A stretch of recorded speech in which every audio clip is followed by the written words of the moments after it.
Bismillahirrahmanirrahim. Allah. Al-khair khiratullah. Para pemirsa yang dirahmati oleh Allah Subhanahu wa taala. Sungguhnya yang lebih mengetahui tentang kemaslahatan kita adalah pencipta kita.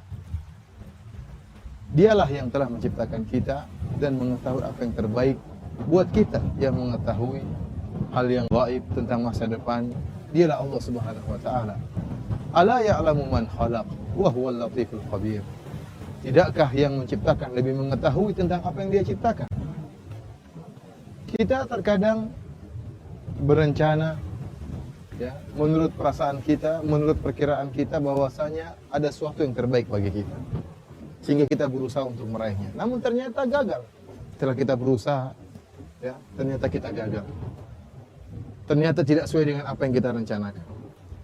Atau terkadang ada musibah yang menimpa kita, yang membuyarkan cita-cita kita.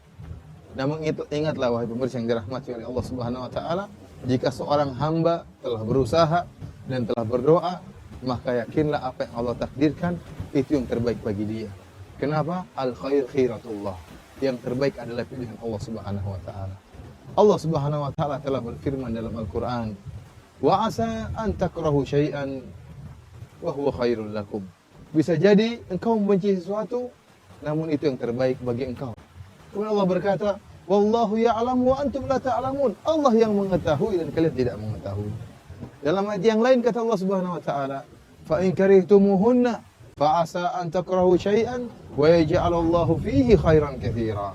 Bisa jadi kalian membenci istri-istri kalian, ya. Akan tapi di balik kebencian kalian Allah menjadikan banyak kebaikan. Ada seorang salaf, seorang ulama yang memiliki seorang anak yang sangat berbakti. Baktinya sangat luar biasa. Maka orang-orang pun heran melihat betapa baktinya sang anak.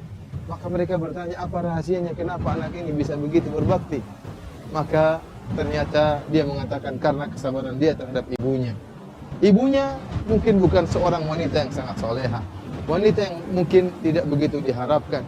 Akan tapi karena kesabaran ulama tersebut terhadap istrinya, maka lahirlah anak yang begitu berbakti dari rahim istri tersebut. Kalau seandainya dia membenci istrinya, dia ceraikan istrinya, maka tidak akan keluar anak yang soleh tersebut. Ternyata Allah Subhanahu wa taala menghendaki kebaikan yang banyak bagi ulama tersebut dengan sabarnya dia terhadap istrinya yang mungkin tidak begitu solehah. Sungguhnya Allah Subhanahu wa taala telah memberikan beberapa contoh dalam Al-Qur'an tentang bahwasanya pilihan Allah adalah yang terbaik, yang terkadang di luar dari imajinasi kita, di luar dari perkiraan kita, di luar dari khayalan kita. Oleh karenanya para pemirsa yang dirahmati Allah Subhanahu wa taala, jika kita terkena musibah, jika kita sudah berusaha dan berdoa ternyata ada suatu hal yang membuyarkan cita-cita kita, tidak sesuai dengan keinginan kita, maka yakinlah bahwasanya di balik segala sesuatu pasti ada hikmahnya. Pasti ada hikmahnya. Terkadang hikmah tersebut Allah buka seketika itu pula. Terkadang hikmah tersebut Allah buka setelah bertahun-tahun. Terkadang hikmah tersebut tersembunyikan, tidak ada yang tahu. Hanya Allah akan tampakkan di akhirat kelak. Allah menghendaki kebaikan bagi hamba-hambanya. Dan di akhir dari apa yang ingin saya sampaikan ini ada suatu ilustrasi yang disebutkan dalam sebagian kisah, ya, hanya sekedar ilustrasi, kita tidak tahu tentang kebenaran kisah ini, tentang seorang raja dengan seorang menteri, ya. Menterinya ini senantiasa berkata al khair khiratullah, bahwa yang terbaik adalah pilihan Allah Subhanahu wa taala. Setiap ada orang terkena musibah, maka dia pun mendatangi orang tersebut dan menasihati dengan mengatakan yang terbaik adalah pilihan Allah Subhanahu wa taala. Suatu saat sang raja yang terkena musibah. Sang raja jarinya terputus. Maka datanglah sang menteri dengan penuh semangat mengatakan, wahai sang raja, yang terbaik adalah pilihan Allah. Jarimu putus itu yang terbaik. Maka sang raja pun tersinggung dan marah.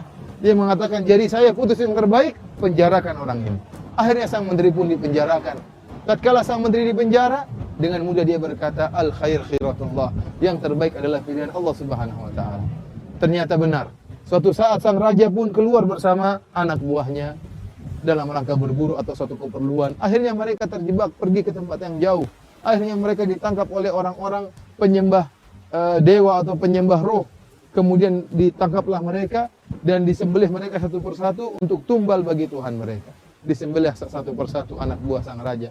Tatkala tiba untuk menyembelih sang raja, mereka dapati sang raja ternyata jarinya putus. Ternyata raja seorang yang cacat, sehingga mereka mengatakan orang yang cacat tidak pantas untuk diserahkan bagi dewa kita. Akhirnya dibebaskanlah sang raja.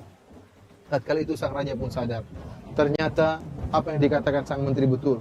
Jarinya putus ini ternyata merupakan kebahagiaan, merupakan anugerah, sehingga dia tidak jadi dibunuh oleh mereka.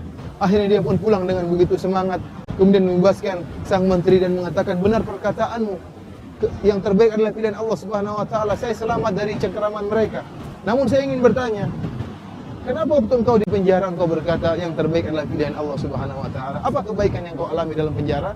Kata sang menteri, seandainya saya tidak di penjara, maka saya pun akan berburu dengan engkau dan saya akan ditangkap oleh mereka dan saya akan disembelih oleh mereka. Oleh karena saya di penjara adalah yang terbaik.